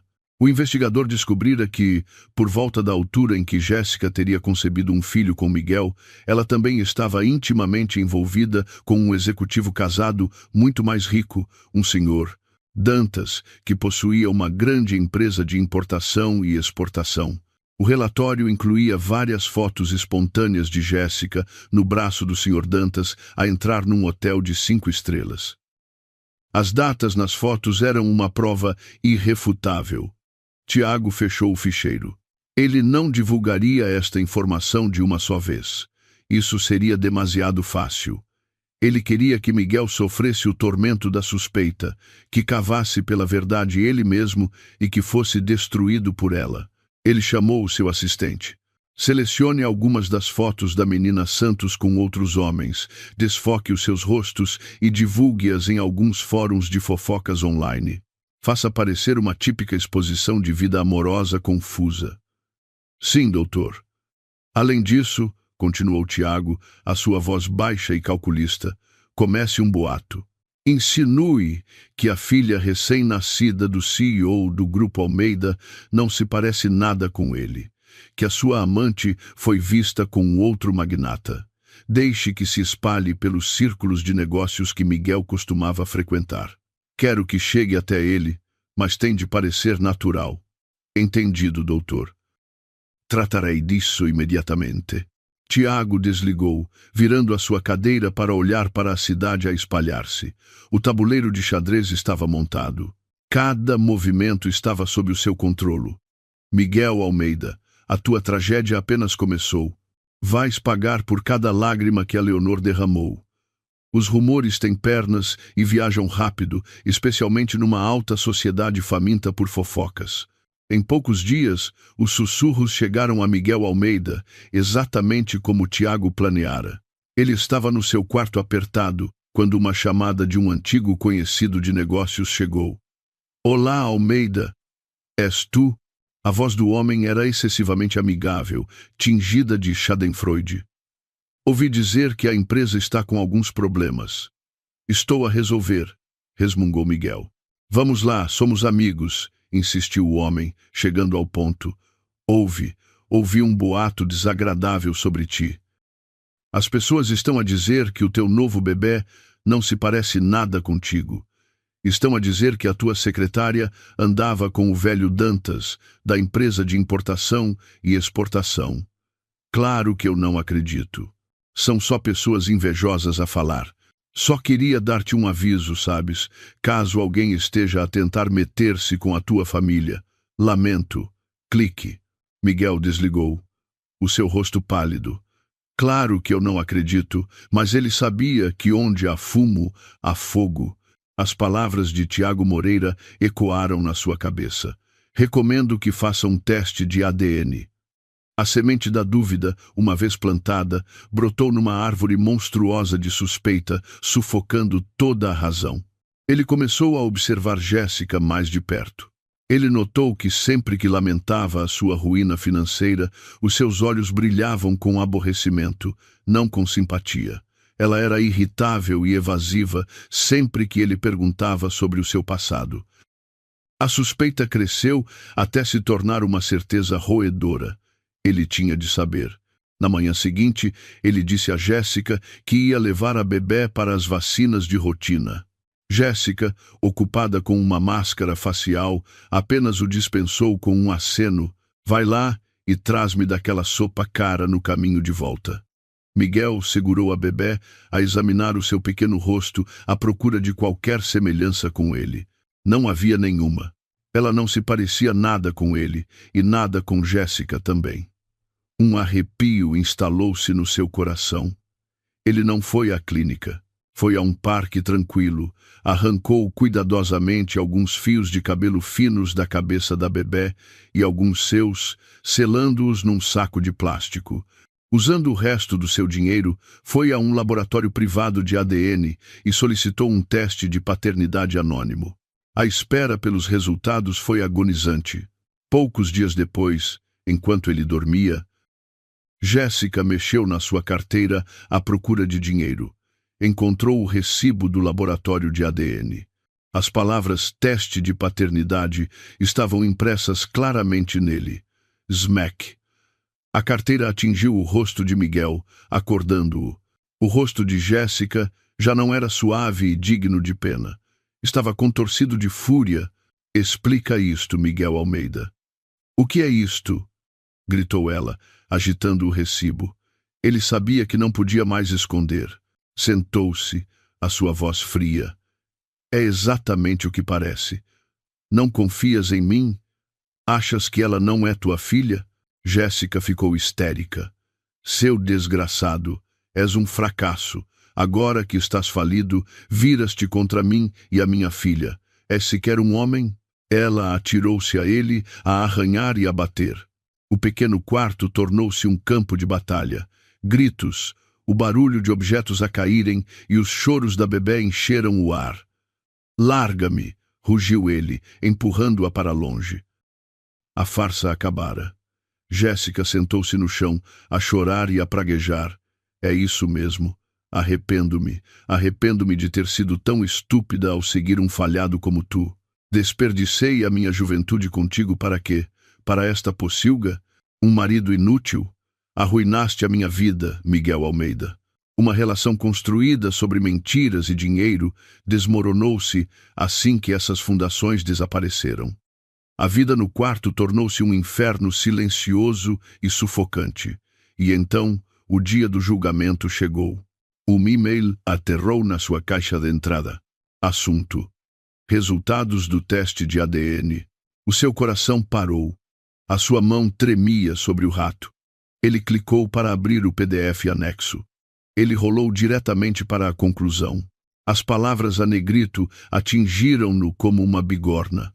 Com base na análise de 24 marcadores genéticos, o alegado pai, Miguel Almeida, é excluído como pai biológico da criança testada. A probabilidade de paternidade é de 0%. 0%. O mundo de Miguel desabou em torno daquele número redondo e perfeito. Ele não gritou. Uma calma aterradora apoderou-se dele. Ele apenas olhou para o ecrã e começou a rir. Um som quebrado e agonizante. Ele era um palhaço, um completo idiota. Ele sacrificara tudo. Uma esposa que o amava verdadeiramente, uma família poderosa, a sua carreira, o seu futuro, tudo por uma mentira. O grande amor que ele pensava ter encontrado era uma armadilha. O filho que ele ansiara nunca existira. A mulher que ele protegera era uma cobra venenosa. Ele desligou calmamente o computador e esperou. Pouco tempo depois, Jéssica voltou de um passeio. "O que estás a fazer aí, sentado no escuro como um fantasma?" retorquiu ela. Ele não disse nada, apenas levantou o seu telemóvel, o ecrã a exibir os resultados do teste. No momento em que Jéssica viu probabilidade de paternidade é de 0%, a cor desapareceu do seu rosto. Isso é falso. Forjaste-o para me incriminar, gaguejou ela, mas a sua voz trêmula traiu-a. Miguel levantou-se lentamente, os seus olhos vazios. Até quando vais continuar com o teatro? Sabendo que o jogo acabara, Jéssica desabou, agarrando as suas pernas e a soluçar. Miguel, desculpa. Eu errei. Mas fiz isso porque te amo muito. Tive medo que não me quisesses sem um bebê. Amor, sussurrou Miguel. A sua voz, um silvo demoníaco. A calma finalmente quebrou e um vulcão de raiva reprimida entrou em erupção. Ele agarrou-a pelos cabelos. Diz-me quem é o desgraçado que gerou esta criança. Diz-me. Eu não sei. Smack. Uma bofetada forte atirou-a ao chão. A bebê gritou. Arruinaste a minha vida, sua mentirosa imunda. Ele perdeu todo o controlo a espancá-la sem piedade. O pequeno quarto encheu-se de gritos e choros. Finalmente, ele arrastou-a para a porta e atirou-a para o corredor sujo. Ele voltou para dentro, pegou na bebê a chorar e atirou-a para os braços de Jéssica, seguida pela sua mala de pertences. Saiam, as duas. Saiam da minha vista e nunca mais me apareçam à frente. A porta bateu, um fim final e cruel à sua tragédia tola e auto-infligida. Depois de expulsar Jéssica e a criança, Miguel Almeida tornou-se um cadáver ambulante. Ele trancou-se no quarto mal cheiroso com álcool barato, mas a realidade era inescapável. O último prego foi martelado no caixão do Grupo Almeida. A investigação de evasão fiscal e suborno concluiu. Com provas irrefutáveis, provavelmente fornecidas pela família Vasconcelos, a autoridade tributária emitiu uma decisão final. O Grupo Almeida era responsável por quase €1 bilhão em impostos em atraso, penalidades e multas. €1 bilhão. Para o antigo Grupo Almeida, teria sido uma luta. Para a atual carcaça endividada de uma empresa, era uma sentença de morte. Ele foi convocado a um escritório de advogados que representava os seus credores. Vestido com roupas esfarrapadas e a cheirar a álcool, ele entrou na luxuosa sala de conferências, de frente para um painel de homens em fatos elegantes que o olhavam com desdém. "Senhor Almeida", disse o advogado principal friamente, "como sabe, a sua empresa está insolvente. Somos forçados a declarar falência." Eles colocaram uma pilha grossa de documentos à sua frente. "Esta é a petição de falência. Por favor, assine aqui." A sua mão tremeu ao pegar na caneta, o mesmo tipo de caneta que ele outrora usara para assinar contratos de 9 dígitos, agora usada para assinar a certidão de óbito da sua própria empresa. Ele olhou para a linha que dizia "Representante Legal, Miguel Almeida." Depois fechou os olhos e rabiscou uma assinatura fraca e trêmula. O que se seguiu foi um borrão frio e impessoal. Os oficiais de justiça selaram a sede da empresa. A placa de latão reluzente do Grupo Almeida foi arrancada da parede. Fita branca foi colada nas portas de vidro, encerrando oficialmente o seu outrora glorioso império. Miguel foi autorizado a voltar ao seu escritório uma última vez. O edifício estava vazio, os seus passos a ecoarem no silêncio.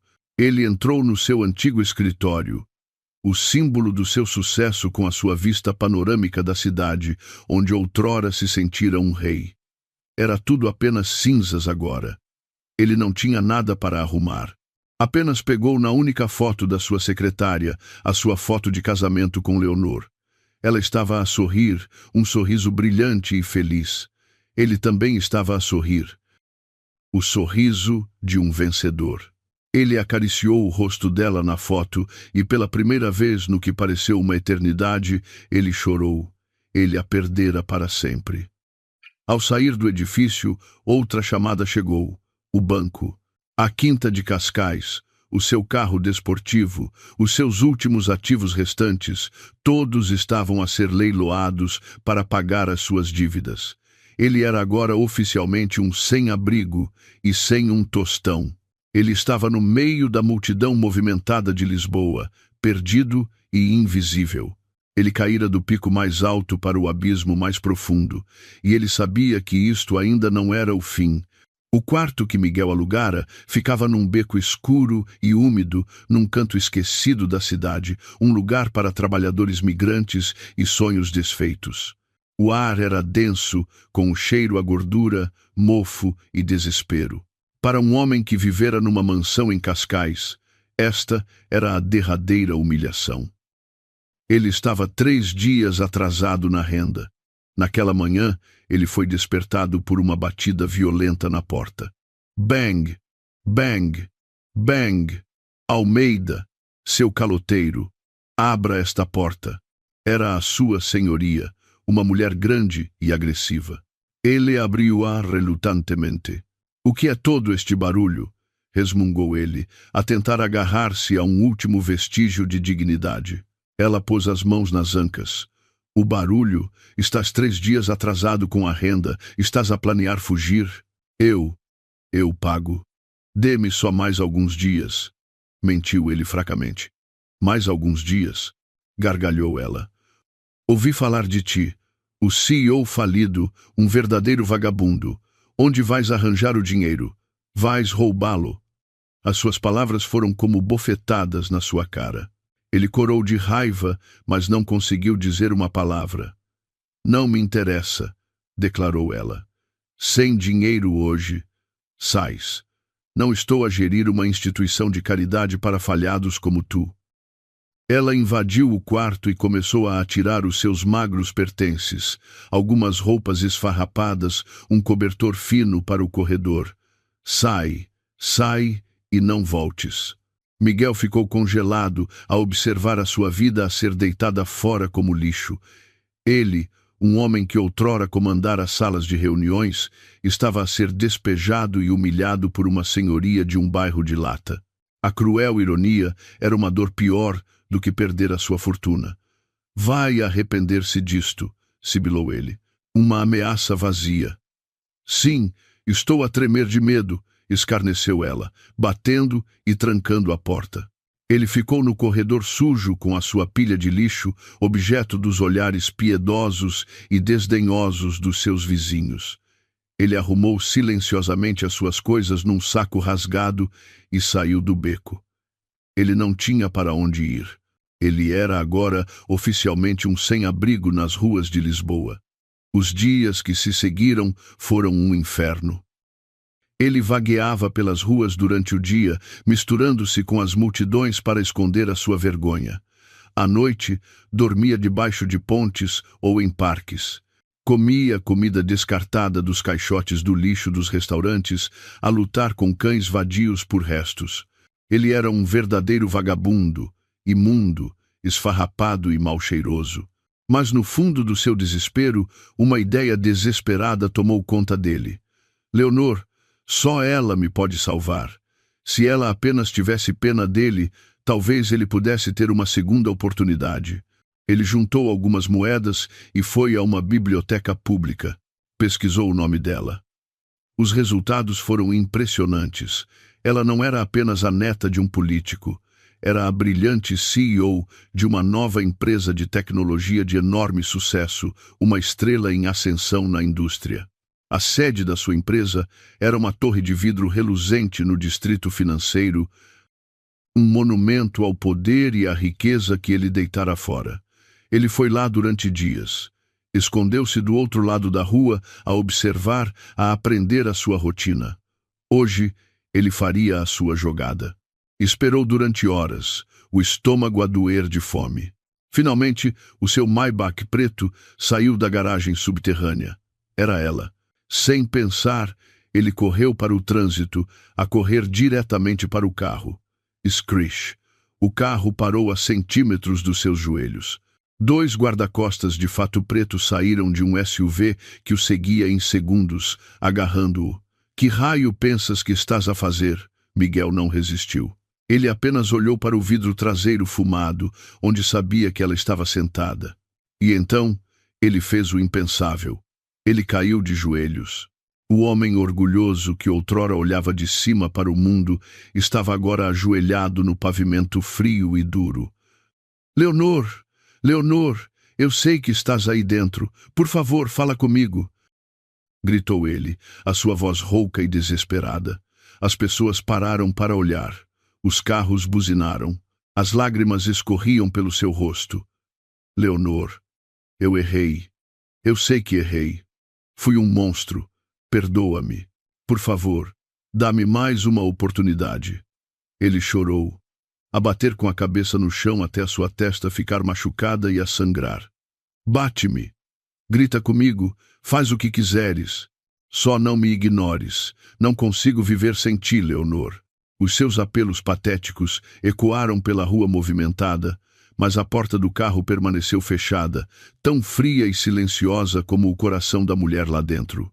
No meio do caos e dos murmúrios da multidão, a porta traseira do Maybach finalmente abriu-se. Um salto alto, prateado e brilhante tocou o pavimento, seguido por uma visão de graça etérea. Leonor saiu. Ela usava um vestido de seda branco simples e elegante sob um casaco de cachemira. A brisa da noite agitava suavemente algumas madeixas do seu cabelo.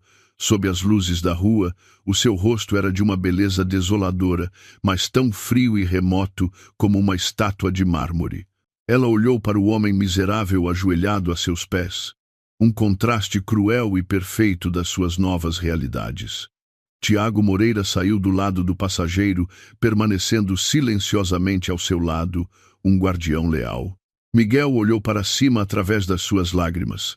Leonor, engasgou-se ele, um vislumbre de esperança na sua voz. Tu saíste para me ver. Um sorriso fraco e sem alegria tocou os lábios de Leonor. A sua voz, quando veio, era suave, mas cortou-o até aos ossos, mais fria do que o vento de inverno de Lisboa. Levanta-te, Miguel.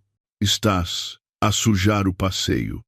As suas palavras não continham raiva, nem ódio, apenas pura indiferença glacial. E foi essa indiferença que finalmente matou a última centelha de esperança dentro dele. Ele permaneceu de joelhos, a abanar a cabeça. Não me levanto até que me perdoes. Ele lançou-se na sua última performance desesperada. Leonor, eu fui um tolo. Fui enganado por aquela diaba. Arrependo-me todos os dias. Por favor, acredita em mim uma última vez. Leonor ouviu impassivelmente até ele ter esgotado os seus apelos patéticos. Então ela falou, o meu perdão. Ela fez uma pausa, os seus olhos a fixarem-se nos dele. Tu não és digno dele. 4 palavras simples, um golpe fatal. Por quê? Lamentou ele. Perdi tudo. Fui punido. O que mais queres de mim? Punido.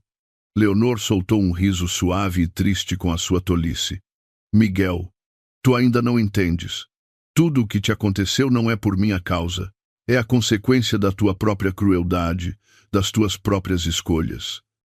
Ela deu um passo em frente, a sua voz a tornar-se afiada. No momento em que me atiraste daquele carro numa tempestade para salvar outra mulher e o seu filho bastardo, acabou. O nosso amor, a nossa história, tudo morreu naquela autoestrada. Ela recuou, virando-se, sem vontade de olhar para ele por mais um segundo. Não voltes a aparecer à minha frente. Da próxima vez, não serão os meus guarda-costas a remover-te. Ela voltou para o carro. Tiago segurou a porta para ela, depois ocupou o seu lugar. O Maybach afastou-se silenciosamente, deixando Miguel Almeida ajoelhado sozinho na rua, os seus soluços sem esperança engolidos pela cidade indiferente. A vingança mais doce não é causar dor ao teu inimigo, mas fazê-lo perceber que no teu mundo ele já não existe. Depois de ser expulsa por Miguel, a vida de Jéssica tornou-se um pesadelo nômada. As suas poupanças diminuíram. A sua beleza, o seu único ativo, desvaneceu-se sob o estresse da pobreza e da maternidade solteira. Ela vivia na miséria, descarregando frequentemente a sua miséria na criança inocente, cujos choros a irritavam. A sua única esperança era encontrar o verdadeiro pai do bebê, o rico Sr. Dantas. Ela sabia que ele não lhes daria um lugar na sua vida, mas ele tinha de fornecer apoio financeiro. Com uma grande soma de dinheiro, ela poderia recomeçar. Depois de dias a persegui-lo, ela encurralou-o na garagem de um clube de golfe exclusivo. Sr. Dantas, chorou ela, a correr para a frente do seu carro, a segurar o bebê. Dantas, um homem corpulento de meia-idade, ficou pálido. O que estás a fazer aqui? Eu disse-te para nunca me contactares. Não podes simplesmente abandonar-nos, soluçou ela. Esta é a tua filha. Olha para ela. Não podes simplesmente deixar a tua própria filha. Enquanto discutiam, uma voz feminina afiada cortou o ar.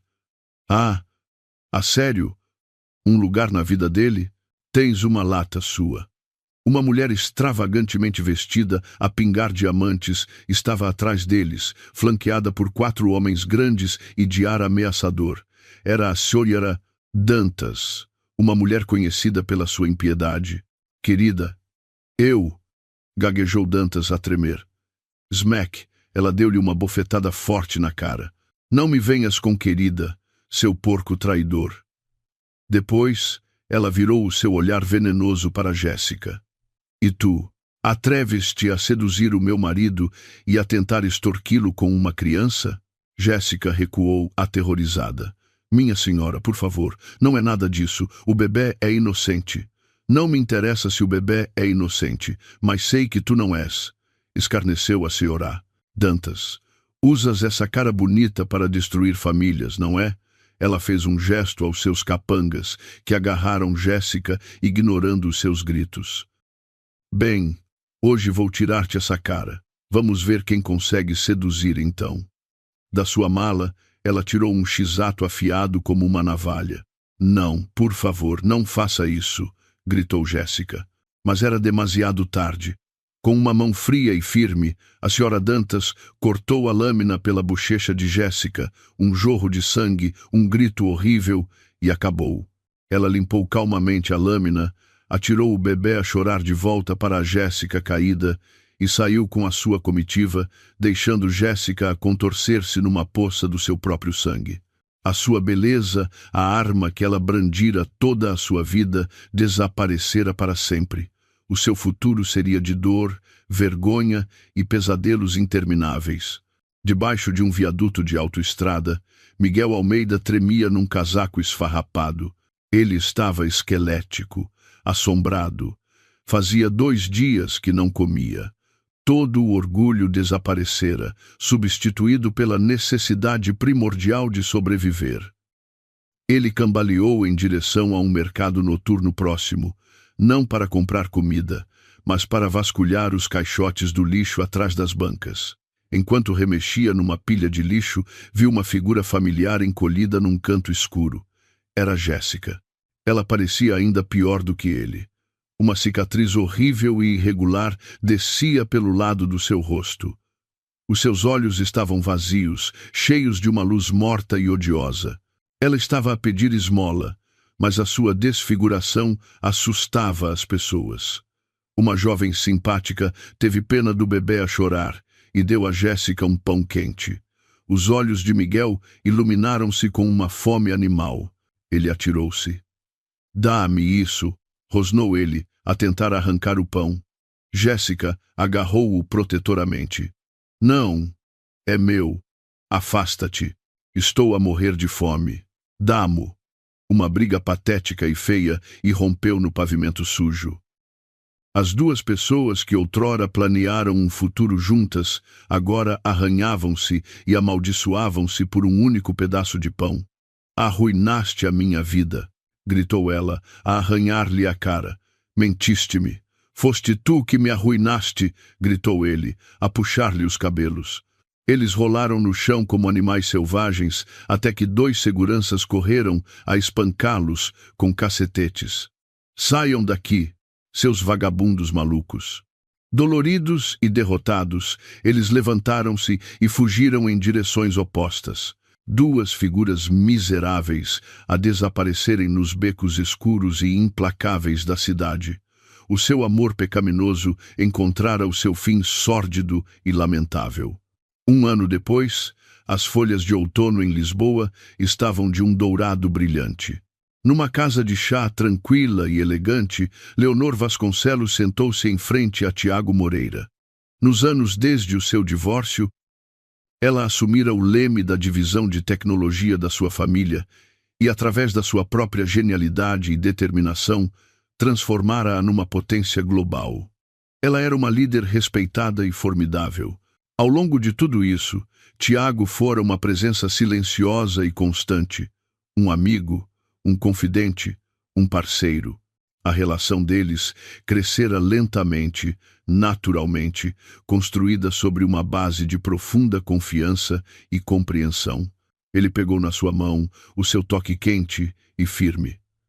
"Leonor", disse ele suavemente, "provaste ao mundo o quão forte és. Mas espero que saibas que comigo não precisas de ser sempre assim. Esperei muito tempo por ti, No, e posso esperar o tempo que for preciso." Leonor olhou para ele e, pela primeira vez em anos, um sorriso genuíno e pacífico floresceu no seu rosto. Era tão brilhante e quente como o sol de outono, a afastar as últimas sombras do seu passado.